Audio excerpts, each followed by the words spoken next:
Hey guys, and welcome back to my little comic corner here. It's been a while since I've been able to put a video up, so I thought I'd take time and maybe post a few in the next couple of days. This one is going to be dedicated to one of my favorite subjects, so this will be part 3 of I Love Charlton Comics. These first few I've got here are actually recent Charlton books, if there can be such a thing. And they're printed by a company called Charlton Neo, which is just, I guess, a company that was made up, to do Charlton-like comics. And the name of the book is just called the Charlton Arrow, after the old Charlton Arrow that appeared back in the 60s or 70s, whenever that came out.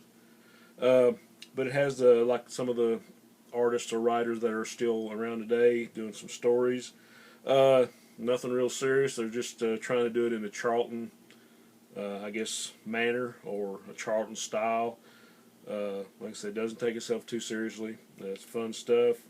You got some action, adventure, superheroes. You got some horror.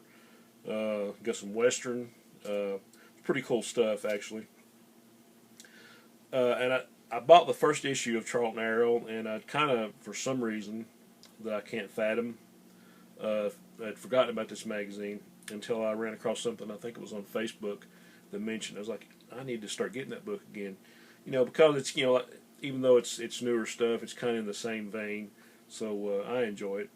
So here's issue 2 of the Charlton Arrow. You got heroes, horror, hot rods, and humor in this issue.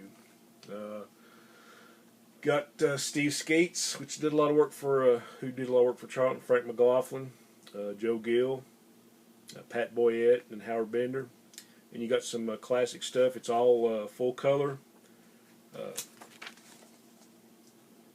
so pretty good stuff. So for Charlton fans or fans of just comics in general, neat little package. And here we have Charlton Arrow number 3.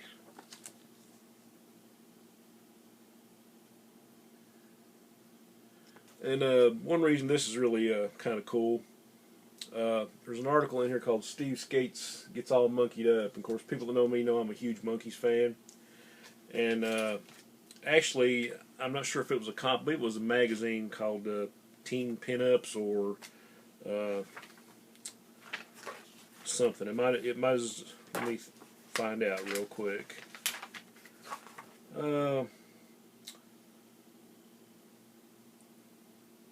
Teen Tunes and Pinup magazines. Okay. What happened was Charlton was going to do a comic strip on the Monkees, but I think at that time Dale had already acquired the rights to do the Monkees comic back in the 60s. And but what we have are some unpublished pages of a Monkees strip drawn by Jim Aparo, which I thought was like awesome. They're kind of reduced down. To me, this is like one of those things like, hey, I would have loved to seen this artist on this strip or whatever, but I love Jim Aparo on anything, so here's some pages of Jim Aparo doing the Monkees. Kind of an odd pairing, I guess you would say, but really neat. And that he had already done the art and the stories, and like I say, Dale got the rights to do the Monkees comic. So that's just like one of those little hidden gem things. Like I say, you got more classic stuff. Got some Peacemaker by Pat Boyette. And actually, Peacemaker now belongs to DC Comics, but I guess they have to give DC the credit for the trademark and all that. But lots of good stuff. There's an article on Sick magazine, and a bunch of color stories. You got Charlton Arrow number 4. More of the same.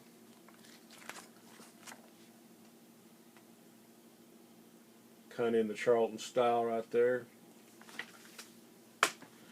And the latest issue just came out, Charlton Arrow number 5, and this is kind of a cool package. It's got the square bound, it's got cardstock covers, got some classic art, got some new art, got a lot of, this almost looks like a Frank Miller comic, the way he did Sin City, but lots of cool stuff, horror and sci-fi. And in this issue, you actually have a Joe Staten interview for the upcoming Charlton the movie. I think it's an excerpt or maybe the full interview that's written in this magazine. So pretty cool. Here's some oddball stuff in the same vein. Wild Frontier Comics, featuring some Western stuff.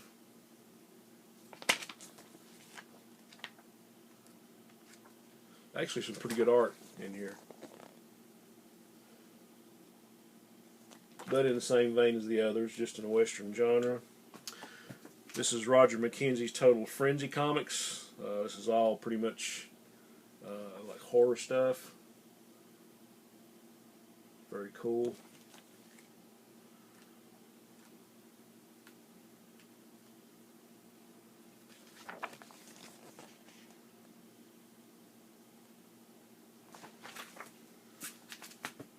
And another one, Unusual Suspense, number 1.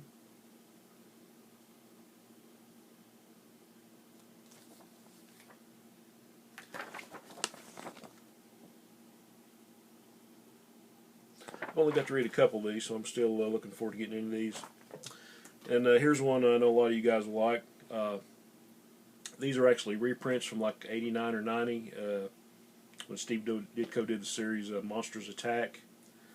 So these are reprints from, I guess, 25 years ago, 26 years ago. But it's Steve Ditko's Weird Comics, number 1. And it's got some classic Steve Ditko art, full color, which you don't see a lot of nowadays, because even though Steve Ditko's still producing work, it's all black and white. So, but a nice book there. Okay, we're going to get into some of the classic Charlton comics now.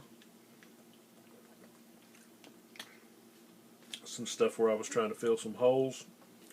Of course, you know there's going to be a lot of horror in this.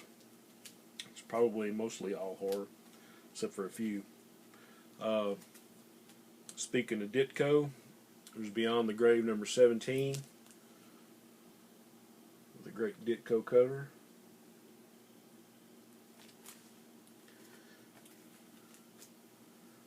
Number 12.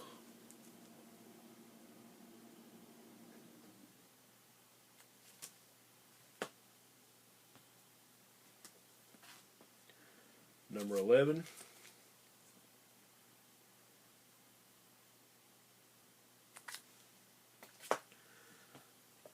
And we have Haunted Love number 3.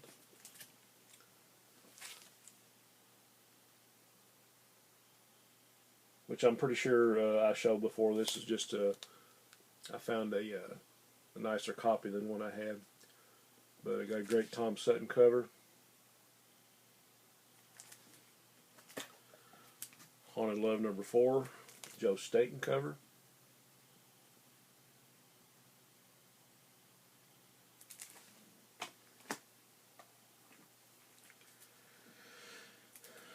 Number 5, more Tom Sutton. This title is really hard to find, and I'm not sure. There might have been 17 issues. Closing in, I've probably got 5 or 6 to go. Here's a great painted cover on this one, um, by Don Newton. Haunted Love number 8. I'd never seen this comic out in the wild, and I happened to check out a dealer on eBay. It's just an awesome looking comic cover.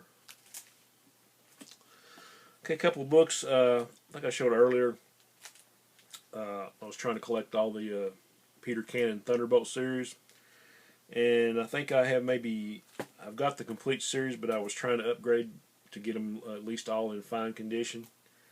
And I actually won 2 issues of the same book. Tried to upgrade, and one was a little bit better. I think the copy I had maybe was, maybe like a good minus or something. But this is issue 58. In pretty decent shape. 2 copies of those. So I think now the only issue that I need to upgrade is probably issue 52.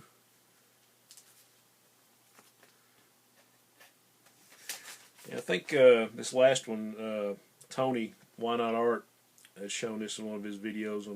He had a Charlton video, which was really great. And couldn't believe I didn't have this book. But I found a nice copy for a decent price. Mysterious Suspense number 1, The Return of the Question. Steve Ditko. Sorry about the glare. I already popped this one in Mylar, so. Okay, guys. That's all I got for this round. Appreciate you sticking around. I hope everybody's having a great week. And I will see you soon. Onward and upward.